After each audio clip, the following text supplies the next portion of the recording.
الحمد لله نحمده ونستعينه ونستغفره ونؤمن به ونتوكل عليه ونعوذ بالله من شرور أنفسنا ومن سيئات أعمالنا من يهده الله فلا مضل له ومن يضلله فلا هادي له ونشهد أن لا إله إلا الله وحده لا شريك له ونشهد أن سيدنا ومولانا محمدا عبده ورسوله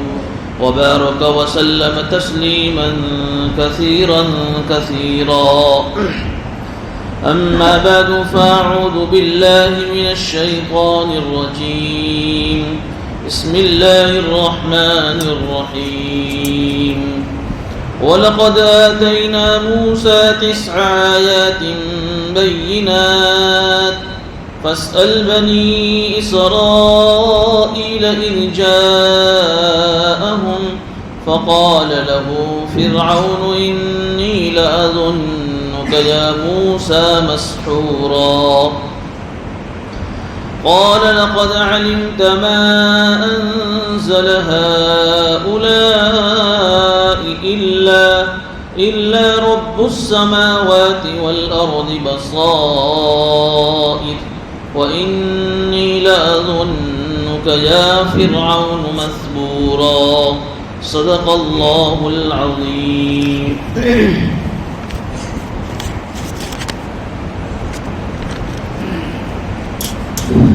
گزشتہ ہفتے رکو نمبر 11 کی تفسیر چل رہی تھی. اس میں آپ حضرات کو بتایا تھا کہ حضور اکرم صلی اللہ علیہ وسلم کے زمانے میں جو کفار مکہ تھے، مشرکین مکہ تھے، ان کے سامنے یہ سارے باتیں کھل کر آ گئی تھی کہ قرآن حق ہے، رسول حق ہے، لیکن پھر بھی یہ لوگ بات نہ ماننے کے لیے اور اس پر عمل نہ کرنے کے لیے حضور اکرم صلی اللہ علیہ وسلم کے سامنے ایسے ایسے سوالات کرتے تھے کہ جو سوالات ایک وہ آدمی کر سکتا ہے جس کو کسی چیز پر عمل نہ کرنا. اس کا پورا تذکرہ گزشتہ آیا تھا کہ انہوں نے حضور اکرم صلی اللہ علیہ وسلم کے زمانے میں حضور اکرم صلی اللہ علیہ وسلم کے سامنے کیسی فرمائشی باتیں رکھی تھیں کہ ہم آپ کو نبی اس وقت مانیں گے کہ آپ ہمارے سامنے مکہ کی زمین کو ایسا کر دیں کہ مکہ کی زمین سے پانی کے چشمے جاری ہو جاوے، یا آپ اتنے بڑے مالدار ہو جاوے کہ آپ کے کھجور کے انگور کے باغ ہو جاوے، اور آپ اتنے غریب ہے تو ایسا نہیں چلے گا، آپ کے پاس تو سونے کا بڑا محل ہونا چاہیے. ایسی جو ہے باتیں اور ایسے ایسے مطالبات ان کے تھے کہ بظاہر اس سے یہ سمجھ میں آتا تھا کہ ان کو اللہ کے نبی صلی اللہ علیہ وسلم کو ماننا نہیں، صرف ایسے ہی باتیں یہ لوگ کرتے تھے. تو اب آج کے رکوع میں اللہ رب العزت نے اللہ کے نبی صلی اللہ علیہ وسلم کے ذریعے سے ان مکہ والوں کو سمجھایا اور خود اللہ کے نبی صلی اللہ علیہ وسلم کو بھی بتایا کہ نبی جی یہ لوگ آپ کے سامنے ایسی ایسی باتوں کا مطالبہ کرتے ہیں جس کا پورا کرنا آپ کے بس میں نہیں ہے. آپ تو ایک انسان ہیں اور انسان ہو کر رسول ہیں، یہ تو سارے خدائی اختیارات ہیں. پھر بھی نبی جی ان کے کہنے کے مطابق ہم ان کی ساری ڈیمانڈیں، ان کی ساری فرمائشیں پوری کر دیں جو وہ لوگ کہہ رہے ہیں، تب بھی لوگ ایمان لانے والے تو نہیں ہیں. اور اس کی دلیل کے طور پر اللہ رب العزت نے ان آیتوں میں انہیں حضرت موسیٰ علیہ السلام کے زمانے کا واقعہ سنایا کہ حضرت موسیٰ علیہ السلام کے زمانے میں ان کو جس قوم سے واسطہ پڑا تھا وہ فرعون کی قوم تھی، فرعون اور اس کی قوم سے. یہ بھی بڑی کیڑی قوم تھی، ان کے سامنے بھی ساری باتیں واضح ہو چکی تھی کہ جب موسیٰ علیہ السلام اللہ کے نبی ہیں، وقت کے نبی ہے، ان کے اوپر اللہ نے جو تورات نامی کتاب اتاری ہے یہ بھی اللہ کی کتاب ہے. لیکن فرعون اور اس کی قوم نے موسیٰ علیہ السلام کی باتوں کو نہیں مانا. تو اللہ رب العزت نے موسیٰ علیہ السلام کو بڑے بڑے معجزہ عطا فرمائے تھے، ایسے چمتکار. معجزہ مطلب چمتکار کہ جو صرف نبی کے ذریعے سے ہی ہو سکتا ہے. تو اللہ تعالیٰ اس آیت کے اندر ان 9 نشانیوں کا تذکرہ فرما رہے ہیں کہ وَلَقَدْ آتَيْنَا مُوسَىٰ 9 آیَاتٍ بَيِّنَاتٍ، اور ہم نے موسیٰ علیہ السلام کو 9 بڑی بڑی کھلی ہوئی نشانیاں عطا فرمائی تھیں. فاسأل بنی اسرائیل، کہ اللہ کے نبی صلی اللہ علیہ وسلم آپ بنی اسرائیل سے پوچھ لو، جب موسیٰ علیہ السلام ان کے پاس آئے تھے تو فرعون نے موسیٰ علیہ السلام سے کیا کہا تھا کہ موسیٰ میرا تو گمان یہ ہے کہ تو ایک جادوگر آدمی ہے، یعنی وہ جو 9 نشانیاں جو واضح لے کر آئے تھے حضرت موسیٰ علیہ السلام، ان ساری نشانیوں کے معلوم ہو جانے کے بعد بھی موسیٰ علیہ السلام کے اوپر ایمان نہ لا کر فرعون کیا کہہ رہا ہے کہ میں تو تجھے صرف جادوگر مان رہا ہوں، اور موسیٰ علیہ السلام کی باتوں کو ٹھکرا دیا۔ اب وہ 9 نشانیاں کون سی تھیں؟ سورہ اعراف میں تفصیل سے آئی ہے، اس کے اندر 2 بڑے بڑے معجزے تھے۔ ایک سب سے بڑا معجزہ تھا جس کو ہم کہتے ہیں عصا، حضرت موسیٰ علیہ السلام کی لاٹھی۔ یہ ایسا معجزہ تھا کہ جب موسیٰ علیہ السلام اس کو جب زمین پر مارتے تھے تو یہ لاٹھی سانپ بن جاتی تھی، اور 3 مرتبہ ایسا ہوا ہے۔ جب ان کو سب سے پہلے نبی بنایا تو نبی بنانے کے بعد جو لاٹھی ان کے پاس پہلے سے تھی، ایسا نہیں تھا کہ نبی بننے کے بعد آسمان سے آئی ہو، جب نبی بنایا گیا تو اللہ رب العزت جب موسیٰ علیہ السلام سے کہا کہ اس لاٹھی کو زمین پر مارو، کیا زمین پر ماری؟ وہ دوڑتا ہوا سانپ بن گئی۔ پھر کہا کہ اس سانپ کو پکڑ لو، جب موسیٰ علیہ السلام گھبرائے کہ گھبراؤ مت، جیسے اس سانپ کو پکڑا تو سانپ لاٹھی بن گئی۔ پھر دوسری مرتبہ یہ کب ہوا؟ جب موسیٰ علیہ السلام کو فرعون کے دربار میں بھیجا، کہا کہ جا کر ہماری توحید سمجھاؤ، تو اس وقت کہا کہ ہمیں کیا معلوم ہو تم اللہ کے نبی ہو، تو پھر فرعون کے دربار میں پھر سے وہ لاٹھی ماری، پھر سے وہ لاٹھی سانپ بن گئی، اور پھر اس کو پکڑا سانپ کو تو لاٹھی بن گئی۔ تو یہ 2-3 مرتبہ اس طریقے سے وہ لاٹھی سانپ بن گئی۔ تیسری مرتبہ کب بنی؟ جب جادوگروں کا مقابلہ ہوا، اس کا پورا تفصیلی واقعہ جو سورہ طٰہٰ میں آ گیا، سارے جادوگر جمع ہیں، ہر ایک نے اپنی اپنی جو ہے رسیوں کو لوگوں کی آنکھوں میں نظر بندی کر کے پھینکا تو رسیاں دوڑتی ہوئی سانپ نظر آئی، اور جیسا جب موسیٰ علیہ السلام نے جب لاٹھی پھینکی تو لاٹھی اژدہا بن گئی، اجگر بن گئی بڑا، اور اس نے سارے ان رسیوں کو نگل لیا۔ اس کے علاوہ اس لاٹھی کا ایک کام یہ بھی تھا کہ جب وہ فرعون کو اور اس کے لشکر کو جب اللہ رب العزت نے اس دریا میں ڈبویا تو آگے آگے موسیٰ علیہ السلام کی قوم تھی، آگے سمندر، پیچھے لشکر ہے فرعون کا۔ اب جب موسیٰ علیہ السلام نے لاٹھی ماری تو سمندر میں 12 راستے ہو گئے، اور موسیٰ علیہ السلام کے جو قبیلے تھے بنی اسرائیل، اس کے 12 خاندان تھے، ایک ایک خاندان ایک ایک راستے سے پار ہو گیا، اور پھر جیسی فرعون کی قوم آئی اس سمندر میں ڈوب گئی۔ تو بہرحال یہ پہلا معجزہ تھا لاٹھی کا، لیکن ایسا نہیں تھا کہ مفسرین فرماتے ہیں کہ ہر وقت وہ لاٹھی سانپ بن جاتی ہو، 3 مرتبہ ہوا ہے۔ اس کے علاوہ لاٹھی کے اور بھی بہت سارے کام تھے، اس سے بکریوں کو چراتے بھی تھے، درختوں سے پتے بھی چاڑتے تھے، یہ پہلا معجزہ تھا۔ دوسرا معجزہ تھا فرمایا تھا جس کا تذکرہ بھی سورہ طٰہٰ میں آ گیا، جس کو کہتے ہیں ید بیضا، کہ جب حضرت موسیٰ علیہ السلام اپنا جو ہاتھ بغل میں ڈالتے تھے اور پھر اس کو نکالتے تھے تو وہ سورج کی طرح چمکتا ہوا نظر آتا تھا۔ یہ بھی 2 مرتبہ ہوا۔ جب نبوت ملی اس وقت اللہ نے ان سے کروایا کہ اپنا ہاتھ ڈالو، جب ہاتھ ڈالا تو سورج کی طرح چمکتا ہوا ہے۔ دوسری مرتبہ فرعون کے دربار میں، 2 مرتبہ اس کا ہوا ہے۔ باقی اس کے علاوہ پوری زندگی پھر یہ ایسا نہیں تھا کہ جب بھی ہاتھ بغل میں ڈالتے ہو تو وہ سورج کی طرح چمکتا ہو اور اس سے وہ روشنی کا کام لیتے ہو۔ یہ ایک معجزہ اللہ نے عطا فرمایا تھا تاکہ ان کی قوم سمجھ جاوے کہ اللہ کے نبی۔ تو یہ 2 معجزے کھلے کھلے اللہ نے عطا فرمائے تھے، اور 7 جو نشانیاں ہیں وہ 7 آزمائش تھی فرعون کی قوم کے لیے، جس کا تذکرہ سورہ اعراف میں آ رہا ہے 8ویں 9ویں پارے کے اندر۔ ہوا یہ تھا کہ جس کا خلاصہ یہ ہے کہ حضرت موسیٰ علیہ السلام نے ان کو بہت سمجھایا، لیکن فرعون نے موسیٰ علیہ السلام کی قوم بنی اسرائیل کو غلام بنا کے رکھا تھا، اور اتنا پریشان کرتا تھا کہ موسیٰ علیہ السلام کی قوم تنگ آ گئی تھی، اور غلام بنا کر ان سے صفائی کا کام اور جو ہے ٹوائلٹ وغیرہ کے صاف کرنے کا کام وہ لیتا تھا موسیٰ علیہ السلام کی قوم سے۔ تو موسیٰ علیہ السلام نے کہا کہ اس کو چھوڑ دے میری قوم کو، میں اس کو لے کر یہاں سے نکل جاتا ہوں، لیکن فرعون جانے نہیں دیتا تھا۔ تو موسیٰ علیہ السلام نے اللہ سے کہا کہ یا اللہ کچھ کرو، تو اللہ رب العزت نے فرعون کی قوم کو سمجھانے کے لیے قحط دکاڑ نازل کر دیا، دکاڑ آ گیا، ساری کھیتیاں سوکھ گئی، بارش نہیں آ رہا ہے، لوگ تنگ ہو گئے، پریشان ہو گئے۔ تو موسیٰ علیہ السلام کے پاس ہی فرعون کے لوگ آئے کہ تمہارے اللہ سے دعا کرو، اب ہم اللہ کو مان لیں گے اور تم کو نبی مان لیں گے۔ یہ پہلی آزمائش تھی دکاڑ کی، لیکن موسیٰ علیہ السلام نے دعا کی کہ اللہ تعالیٰ جو ہے یہ دکاڑ ان کے اوپر سے ہٹا دے، تو 2 بار دکاڑ ہٹ گیا اور پھر بارش نازل ہوئی اور اپنی زندگی معمول کے مطابق گزارنے لگے۔ لیکن جیسی دکاڑ ہٹا اور معمول کی زندگی ہو گئی، پھر سے نافرمان ہو گئے، پھر سے اللہ کی نافرمانی شروع کر دی، کہا کہ ہم تجھے نبی نہیں ماننے والے۔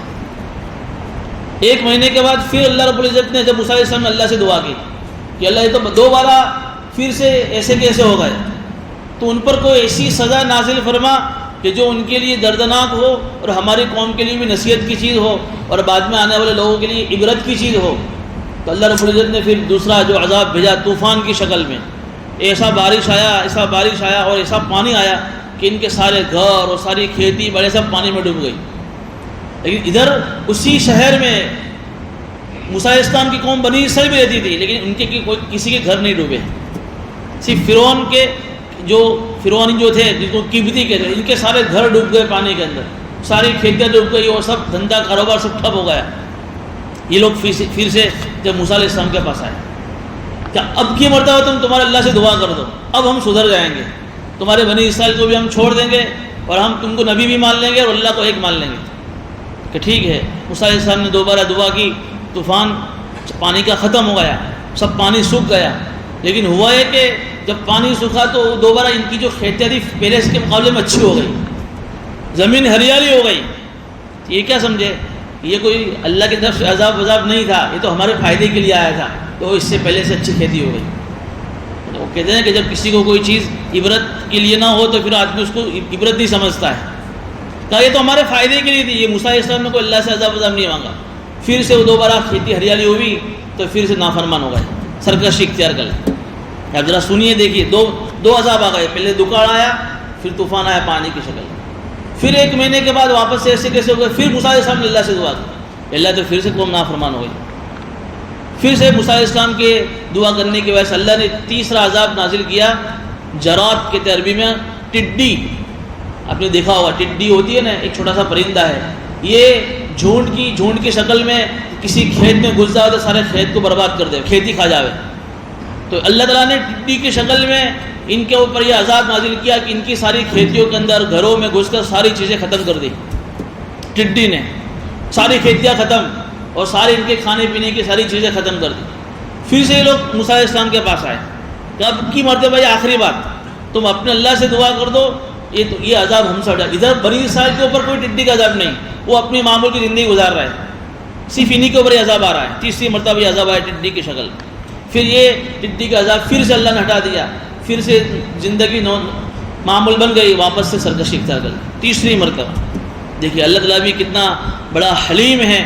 کہ بار بار موقع دے رہا ہے سدھرنے، کیونکہ اللہ تو چاہتا ہے کہ بھئی لوگ اچھی طریقے سے زندگی گزارے، لوگ اچھی طریقے سے اللہ کے حکموں کے پابند بنے، تاکہ کوئی بھی جہنم میں نہ جاوے۔ یہ وہ انسان ہی ہے اپنے اعمال کے بل بوتے پر نحوست کی بنیاد پر جہنم کا فیصلہ کرتا ہے اپنے لیے۔ پھر سے چوتھی مرتبہ جب موسیٰ علیہ السلام نے پھر سے کنٹال کر اللہ سے دعا کی کہ اللہ یہ تو حد ہو گئی، اتنے سارے عذابات تیری طرف سے آ رہے، ہٹتا ہے، پھر سے یہ لوگ تیرے نافرمان بن جاتے ہیں۔ تو چوتھی مرتبہ اللہ نے پھر ان کے اوپر ایک اور عذاب بھیجا، جس کو قمل عربی کا لفظ ہے، جس کو کہتے ہیں جوں۔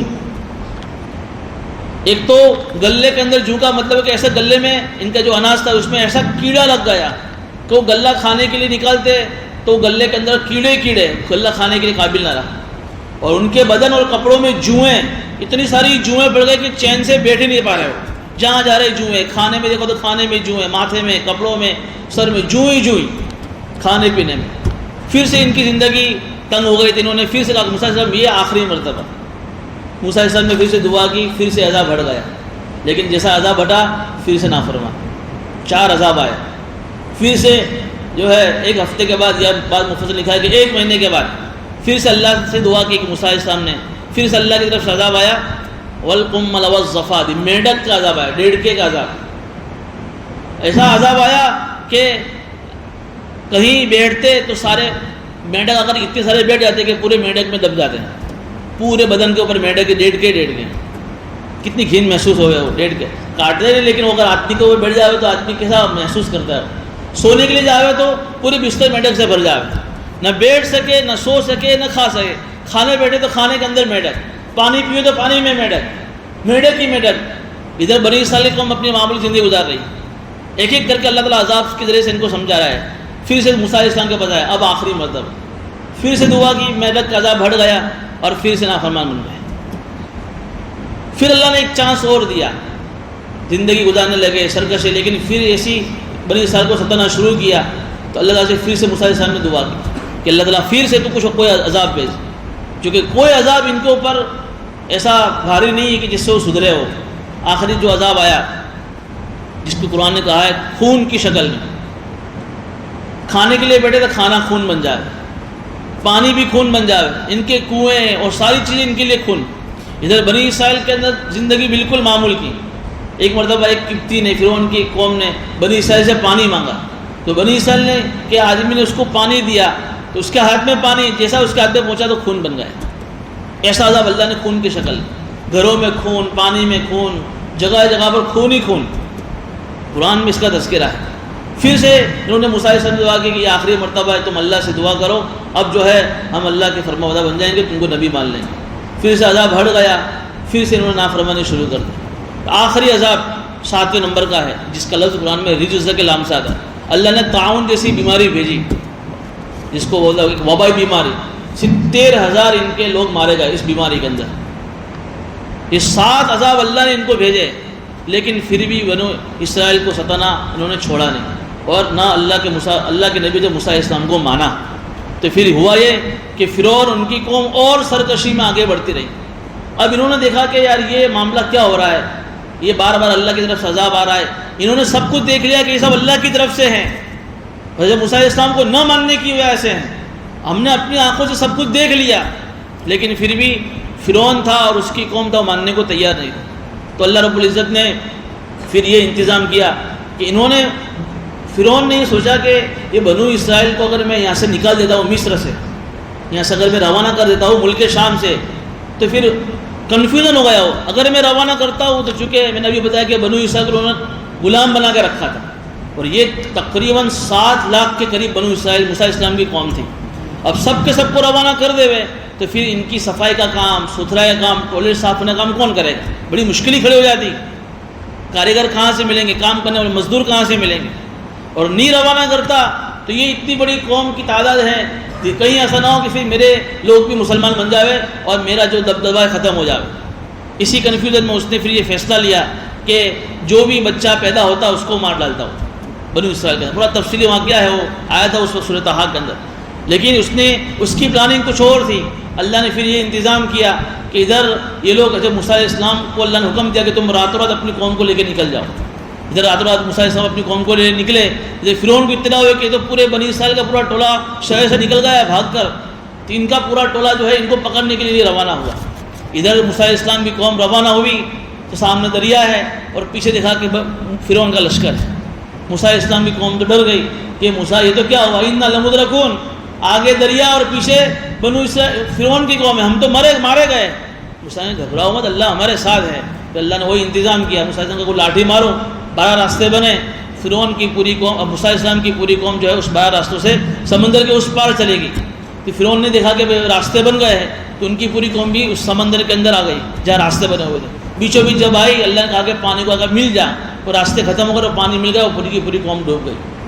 اس طریقے سے پھر اللہ رب العزت نے فرعون سے اور فرعون کی قوم سے بنو اسرائیل کو آزادی عطا فرمائی.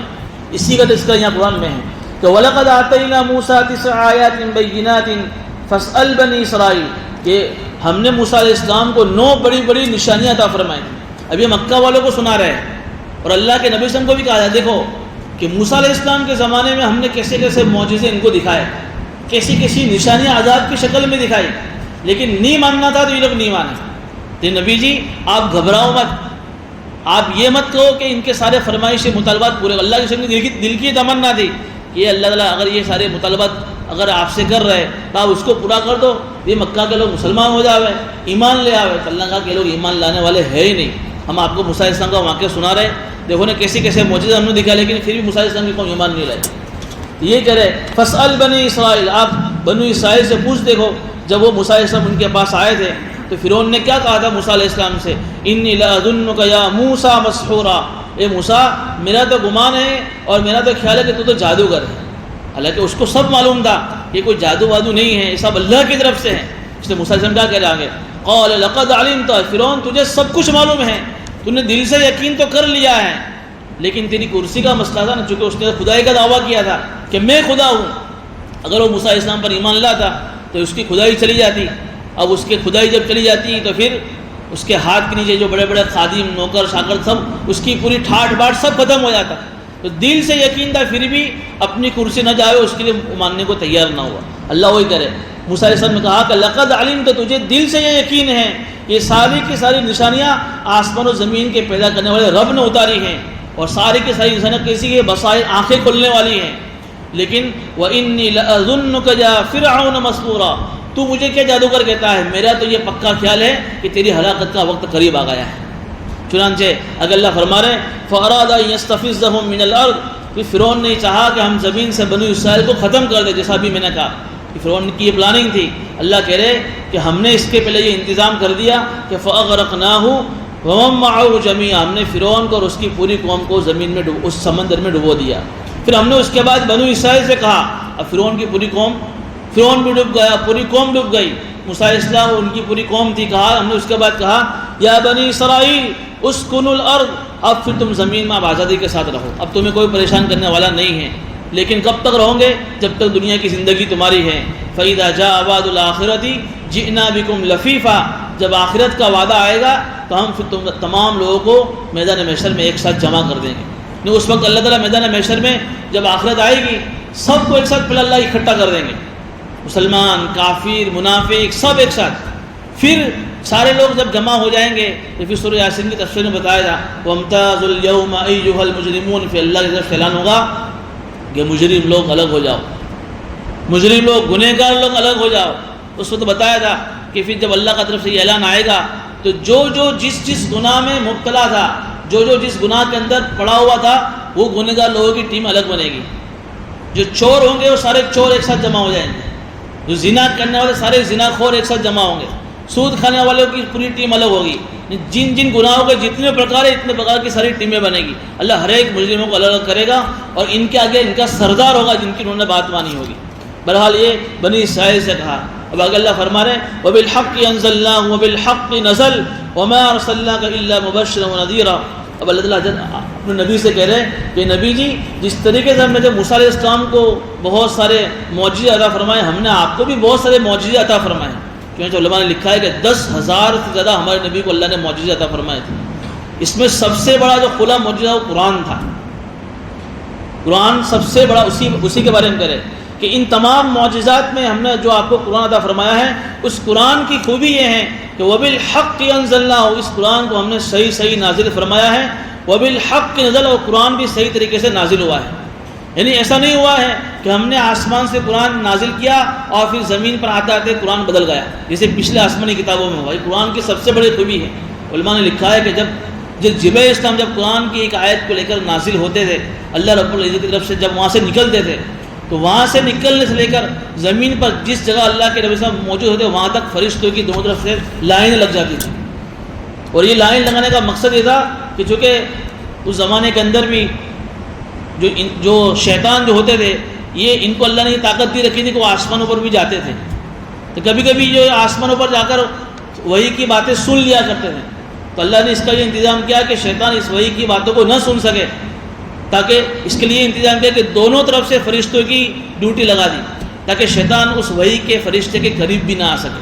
اللہ تعالیٰ کہہ رہے کہ ہم نے ایسا انتظام قرآن کی حفاظت کے لیے کیا ہے کہ جیسا قرآن میرے پاس تھا بعین ہی اسی طرح قرآن ہم نے اللہ کے نبی پر نازل فرمایا ہے، ذرہ برابر اس میں کسی حرف کی اور کسی زبر زیر پیش کی کوئی کمی نہیں۔ وَبِالْحَقِّ أَنزَلْنَاهُ وَبِالْحَقِّ نَزَلَ، اس لیے نبی جی ہم نے آپ کو بھی قرآن کی شکل میں معجزہ عطا فرمایا ہے۔ وَمَا أَرْسَلْنَاكَ إِلَّا مُبَشِّرًا وَنَذِيرًا، اور جس طریقے سے ہم نے موسیٰ علیہ السلام کو صرف نبی بنایا تھا، ہدایت ان کے اختیار میں بھی نہیں تھی، ہم نے آپ کو بھی صرف نبی بنایا ہے۔ آپ کو بھی ہم نے نبی بنانے کے ساتھ ساتھ کیا کہا کہ جو لوگ آپ کے اوپر ایمان لائے آپ ان کو خوشخبری سناؤ۔ دیکھو آپ مجھ پر ایمان لاؤ گے تو اس کا فائدہ کیا ہوگا کہ اللہ مرنے کے بعد تم کو جنت میں اللہ بھیجے گا، اور وَنَذِيرًا، جو آپ پر ایمان لا آپ ان کو ڈراؤ۔ ہدایت آپ کے ہاتھ میں بھی نہیں ہے تو آپ گھبراؤ مت۔ اللہ کے نبی صلی اللہ علیہ وسلم کی کیفیت یہ تھی کہ اللہ کے نبی صلی اللہ علیہ وسلم ہر وقت بے چین رہتے تھے، اور یہ ایک داعی کی کیفیت ہونی چاہیے، کیونکہ ہم بھی اللہ کے نبی صلی اللہ علیہ وسلم کو ماننے والے ہیں اور آخری امت میں پیدا ہوئے ہیں۔ ان کی یہ بے چینی تھی، ان کی یہ کیفیت تھی کہ کیسے میرا ایک ایک امتی قرآن کو ماننے والا، مجھے ماننے والا بن جائے، تاکہ وہ ہمیشہ ہمیشہ کی جہنم سے بچ کر ہمیشہ ہمیشہ کی جنت میں چلا جائے۔ اس لیے اللہ کرے کہ نبی جی گھبراؤ مت، فکر مت کرو، یہ لوگ ایمان لائے نہ لائے ہدایت ہمارے ہاتھ میں ہے، آپ کا کام ہے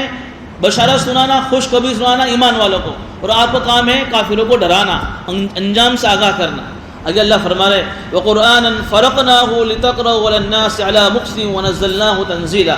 چونکہ قرآن کی جب بات نکلی ہے تو ایک مرتبہ یہ کافروں نے اور یہودیوں نے بھی اللہ کے نبی سے سوال کیا تھا، چونکہ پچھلی جتنی بھی آسمانی جو کتابیں نازل ہوئی ہے، تورات، زبور، انجیل، یہ اللہ نے ایک ساتھ نازل کر دی تھی، پورا کتاب کی شکل میں اللہ نے اپنے وقت کے نبی کو پوری کتاب دے دی کہ یہ کتاب دی ہے، آپ اس کتاب کے ذریعے سے اپنے لوگوں کو سمجھاؤ۔ لیکن جہاں قرآن کی بات ہے، اللہ نے قرآن کو ہمارے نبی صلی اللہ علیہ وسلم پر ایک ساتھ نازل نہیں کیا۔ یہ لوگ سوال کرتے تھے کیوں ایسا، وَقَالُوا لَوْلَا نُزِّلَ هَذَا الْقُرْآنُ عَلَىٰ جُمْلَةٍ وَاحِدَةٍ، کہ ایک ساتھ پورا قرآن کیوں آپ پر نازل نہیں ہوا۔ اللہ نے کئی جگہوں پر اس کے جواب بھی دیے، یہاں بھی اس کا جواب دیا ہے۔ اس کا جواب یہ ہے کہ اگر ایک ساتھ، چونکہ قرآن کریم کی 6666 آیتیں ہیں اور 30 پاروں کی شکل میں ہیں، تو اگر ایک ساتھ پورا قرآن کریم اللہ نازل فرما دیتے تو یاد کرنے والوں کے لیے، اس کو پڑھنے والوں کے لیے اور سمجھنے والوں کے لیے کسی دشواری ہوتی۔ تو اللہ نے ایسا انتظام نہیں، بلکہ جیسی ضرورت ہوتی اللہ کے نبی صلی اللہ علیہ وسلم کے زمانے میں ایسی قرآن کی آیتیں نازل ہوتی۔ حالانکہ اللہ کے پاس قرآن پہلے سے موجود تھا۔ قرآن کے بارے میں ذرا آپ سمجھیے، قرآن کی شکل میں، کتاب کی شکل میں اللہ کے پاس پہلے سے قرآن اللہ کے پاس تھا، چونکہ اللہ کے اندر سے نکلی ہوئی کتاب ہیں۔ اس لیے اللہ نے ایک جگہ فرمایا کہ ہم نے قرآن کریم کو لوح محفوظ سے آسمانی دنیا پر ایک ساتھ اتار دیا، پھر وہاں سے جیسی ضرورت ہوتی تھی 23 سالوں میں ہمارے نبی پر اترا ہے۔ کتنے سالوں میں؟ 23 سالوں کے اندر جو مکی زندگی ہیں، کبھی ایک آیت اتری، کبھی 2 آیت اتری، کبھی پوری ایک سورت، کبھی 2 صورتیں ایک ساتھ نازل ہوتی تھی۔ ایک ساتھ پورا قرآن نازل نہیں ہوا، اور اس میں مفسرین نے بہت ساری حکمتیں بیان کی ہیں کہ اگر ایک ساتھ نازل ہوتی تو پھر سمجھنے میں، یاد کرنے میں بڑی دشواری ہوتی۔ اور ہمارے نبی صلی اللہ علیہ وسلم کے زمانے میں جب قرآن نازل ہوا، جیسا آج ہمارا قرآن ہمارے سامنے ہے بک بائنڈنگ کی شکل میں، اور جس طریقے سے جو قرآن کی صورتوں کی جو ترتیب ہے،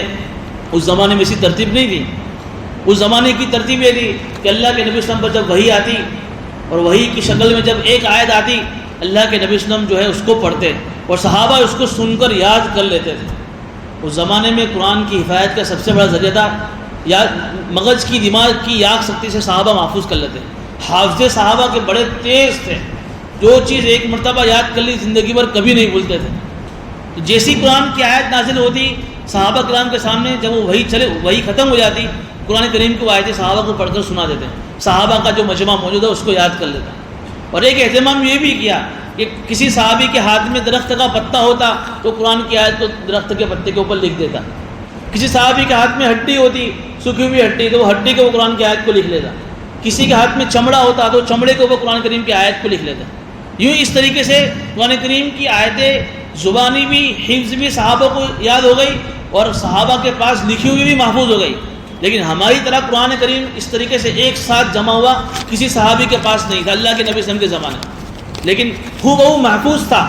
کوئی بھی ایک لفظ اور کوئی بھی ایک آیت اس لیے جو صحابہ کرام کو یاد نہ ہو۔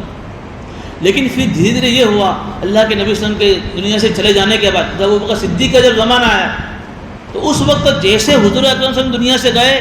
جھوٹے نبی کھڑے ہو گئے، مسیلمہ بن کذاب، جس نے کہا کہ میں نبی ہوں۔ لیکن ہمارا عقیدہ ہے کہ اللہ کے نبی صلی اللہ علیہ وسلم نبی ہے اور آخری نبی ہیں، آپ کے بعد قیامت تک کوئی دوسرا نبی آنے والا نہیں۔ ابھی تو حضور دنیا سے گئے ہیں اور جھوٹے نبی کھڑے ہو گئے جب ابو بکر صدیق کے زمانے میں۔ تو پھر ان سے جب جنگ کا اعلان ہوا تو اس جنگ کے اندر، جہاد کے اندر جو ہے بڑے بڑے حافظ صحابہ شہید ہو گئے۔ علماء نے لکھا ہے کہ 10,000 کے قریب صحابہ حافظ تھے، اس میں سے اس جنگ کے اندر 1000 کے قریب صحابہ شہید ہو گئے۔ تو جب ابو بکر صدیق کو ٹینشن ہوا کہ یار یہ دھیرے دھیرے اس طریقے سے جنگ کے اندر صحابہ جو حافظ شہید ہو جائیں گے تو پھر قرآن کی حفاظت کا مسئلہ کھڑا ہو جائے گا۔ حالانکہ اللہ نے قرآن میں کہا تھا کہ قرآن کی حفاظت ہم کریں گے، لیکن اسباب کے طور پر۔ تو جب ابو بکر صدیق نے اپنے زمانے میں جب عمر فاروق کو بلایا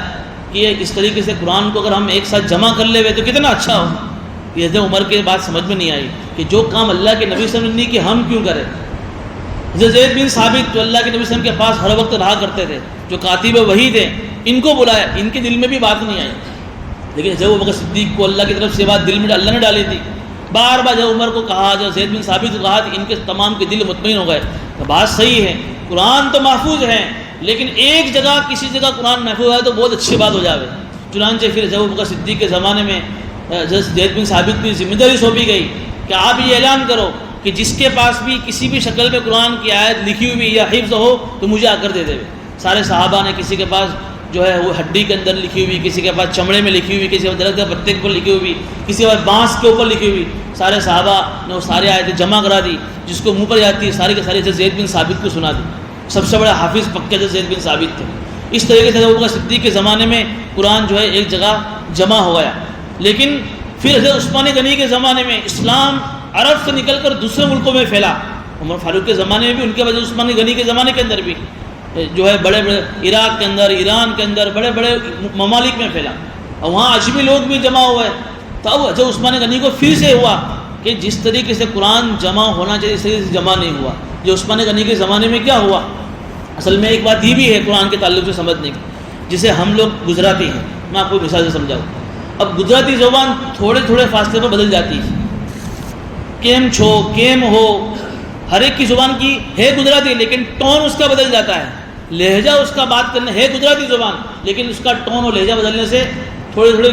کلومیٹر پر اس کا لہجہ بدل جاتا ہے۔ تو چونکہ قرآن عربی میں نازل ہوا ہے، لیکن چونکہ عربی کے اندر بھی بہت سارے علاقے ایسے تھے جہاں عربی بولنے کی اسٹائل اور لہجہ الگ تھا۔ اب قرآن اللہ کے نبی صلی اللہ علیہ وسلم پر جس لہجے میں نازل ہوا، جس ٹون میں نازل ہوا، وہ 7 زبانوں میں اس کو پسند کیا گیا۔ عثمان غنی کے زمانے میں یہ ہوا کہ قرآن کریم جن جن لوگوں کے پاس تھا، اس کی جیسی عربی اس کے مطابق قرآن کو پڑھتا تھا۔ اب ہوا ہے کہ ایک ملک میں قرآن کسی اور عربی لہجے میں پڑھا جا رہا ہے، دوسرے ملک میں قرآن کسی اور عربی لہجے میں پڑھا جا رہا ہے، وہ آپس میں اختلاف ہو گیا کہ تو قرآن پڑھ رہا وہ صحیح نہیں ہے، میں قرآن پڑھ رہا وہ صحیح ہے۔ حضرت عثمان غنی کے زمانے میں حضرت عثمان غنی کو یہ خدشہ ہوا کہ کہیں ایسا نہ ہو کہ لوگ قرآن کے اوپر جھگڑے اور اختلاف اور انتشار ہو۔ تو حضرت عثمان غنی نے پھر یہ فیصلہ لیا کہ جس 7 زبان میں قرآن نازل ہوا تھا، تو ایک ایسا قرآن بنایا جاوے جس میں 7 زبانیں آ جاوے۔ تو اس زمانے میں حضرت عثمان غنی کے زمانے میں پھر سارے صحابہ کے پاس جو قرآن، حضرت حفصہ جو عمر کی بیٹی، ان کے پاس وہ قرآن تھا جو حضرت ابو بکر صدیق کے زمانے میں جمع کیا تھا، اس کو لایا گیا، اور اس کو دیکھ کر پھر قرآن کا ایک ایسا نسخہ بنایا گیا جس میں قرآن کی وہ عربی کی جو 7 زبانیں تھی قرآن میں آ گئی۔ اب یہ بات بھی یاد رکھنے کی کہ جب عثمان غنی نے جو قرآن جمع کیا، 6 اس کی نقلیں بنوائی، 6 کاپی، اور ایک ملک میں اس کو بھیج دی۔ لیکن اس وقت بھی اس پر نقطے نہیں تھے قرآن کے اوپر، حروف صرف حروف تھے، نہ نقطے تھے نہ زبر زیر پیش تھی، چونکہ وہ عربی داں تھے، وہ سمجھ جاتے کہ کہاں نون پڑھنا کہاں با پڑھنا، تو وہاں نقطے اور زبر زیر پیش نہیں تھے۔ قرآن کریم اس طریقے سے پھر چلتا آیا۔ پھر اس کے بعد دھیرے قرآن جو ہے دوسرے ملکوں میں جو اجمی لوگ تھے، جیسے ہم بھی اجمی ہیں، عربی نہیں جانتے ہیں، جب ان کے پاس قرآن پہنچا تو ان کو قرآن کے پڑھنے میں تکلیف ہوئی، یار قرآن میں یہاں نون پڑھے کہ با پڑھے، یہاں کیا پڑھنے کا کچھ سمجھ میں نہیں آ رہا ہے، زبر پڑھے کہ زیر پڑھے کہ پیش پڑھے، عربی تو گرامر آتا نہیں ہے۔ تو پھر حجاج بن یوسف کے بارے میں آتا ہے کہ اس نے، حالانکہ وہ بہت بڑا ظالم تھا، وہ بڑے بڑے صحابہ کو قتل کیا ہے، اس نے بڑے بڑے تابعین کو قتل کیا ہے، لیکن ایک اچھا کام یہ اس نے کیا ہے کہ اس نے اپنی نگرانی کے اندر جو ہے قرآن کریم کے اوپر نقطے لگائے، اور پھر قرآن کریم کے اوپر حرکتیں لگائی، اور جو آج ہمارے سامنے ہے حرکتیں لگی ہوئی، یہ حجاج بن یوسف کا ہم پر بہت بڑا احسان ہے کہ اس نے قرآن کریم پر پھر نقطے لگائے اور پھر زبر زیر پیش کی حرکتیں لگائی۔ پھر یہ قرآن کریم جو ہے پھر دھیرے دھیرے اس کے نسخے اپڈیٹ ہوتے گئے، اور پھر آخری میں یہ نسخہ ہمارے سامنے ہے۔ لیکن یہ بات یاد رکھنے کی ہے کہ جو نسخہ ہمارے سامنے ہے اس میں اس زمانے میں آج کے زمانے فرق یہ ہے کہ وہاں نقطے اور زبر زیر پیش نہیں تھی، باقی آیتیں وہی سیم ہیں، اس میں کوئی ذرا برابر تبدیلی اور فرق نہیں آیا ہے۔ پھر بعد میں بھی لوگوں نے کیا کہ حجاج بن یوسف نے ایک کام یہ بھی کیا، جیسے ہمارے قرآن میں 30 پارے ہیں، یہ پہلے پارے کی شکل نہیں تھی، پورا قرآن کریم تھا آیتوں کی اور صورتوں کی شکل میں۔ اللہ نے اپنے نبی پر جو قرآن نازل کیا تو اللہ کے نبی صلی اللہ علیہ وسلم نے یہ بات تو صحابہ کو کہہ دی تھی کہ کتنی صورتیں ہیں، کہ 114 صورتیں ہیں، اور آیتیں کبھی ایک نازل ہوئی کبھی دوسری آیتیں نازل ہوئی، تو اللہ کے نبی صلی اللہ علیہ وسلم نے یہ بھی کام کروا لیا تھا کہ کون سی آیت کے بعد کون سی آیت آئے گی، کون سی صورت کے بعد کون سی صورت، یہ تو اللہ کے نبی صلی اللہ علیہ وسلم کے زمانے میں طے تھا، لیکن یہ پاروں کی کوئی شکل نہیں تھی، ایک صورت لکھی ہوئی دوسری صورت لکھی ہوئی، پاروں کی کوئی، تو یہ حجاج بن یوسف کے زمانے میں ہوا، اس نے قرآن کریم کو 30 حصوں میں تقسیم کر کے 30 پارے بنائے،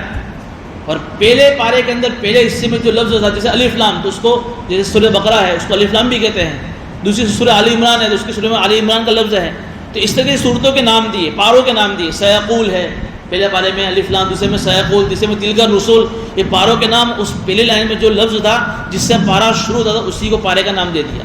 پھر اس نے ایک کام یہ بھی کیا کہ پہلے 30 قرآن کو 30 حصوں میں تقسیم کیا کہ 30 پارے بنائے، پھر پہلے پارے کو 4 حصے میں تقسیم کیا،